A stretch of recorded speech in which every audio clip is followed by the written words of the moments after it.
Isinusulong sa Kamara ang 200 pesos na legislated na aumento sa sahod sa gitna ng mahal na bilihin. Pero ayon sa grupo ng mga employer, napupolitika na raw ang sahod. Nasa frontline na balitang yan si Marian Enriquez.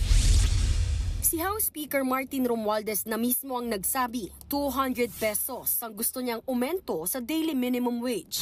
For the workers, for the people. For the people.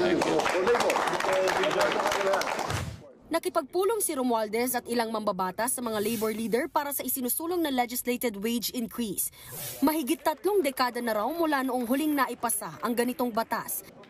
Ayon kay Romualdez, hindi lang ito para makatulong sa mga manggagawa sa gitna ng mataas na bilihin, investment din daw ito. Kung si Gabriela Partiles Representative Arlene Brosas ang tatanungin, 750 pesos na aumento sa sahod ang dapat ipatupad. Pero okay na rin daw ang 200 pesos na wage hike kaysa wala. Noong nakaraang taon, lumusot sa Senado ang 100 peso daily wage hike bill. Pinalagan yan ng mga grupo ng employer, lalo't nasa 90% ng mga negosyo ay micro, small, and medium enterprises o MSMEs. Nanganganib daw na magsara ang mga ito kung hindi nila kayang pasanin ang aumento sa sahod. Pero ayon kay Assistant Majority Leader Pami Zamora, sigurado namang may exemption para hindi mahirapan ang mga maliliit na negosyo. Suportado rin ng ibang kongresista ang 200 pesos na aumento. We're facing record inflation and there are a lot of external factors to consider now. And quite plainly, when you look around, umaaray nga po ang tao.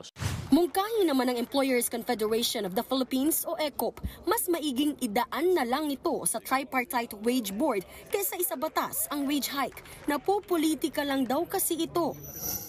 It is better to leave it with the Tripartite Wage Board kasi represented ang DTI, DOLE, DEDA, legislated wage. Natatakot yung mga investors eh. Nakatakdang magkaroon ng pagdinig ang House Committee on Labor and Employment bukas tungkol dito. Umaasa naman ng ilang mambabatas na maipapasa ang legislated wage hike bago matapos ang 19th Congress sa Hunyo. Nagbabalita mula sa Frontline, Marian Enriquez, News 5. Mga kapatid, Julius Babaw po. Iba na ang may alam at may pakialam sa panahon ngayon. Para sa Frontline ng mga balita, mag-follow at mag-subscribe sa social media pages ng News 5.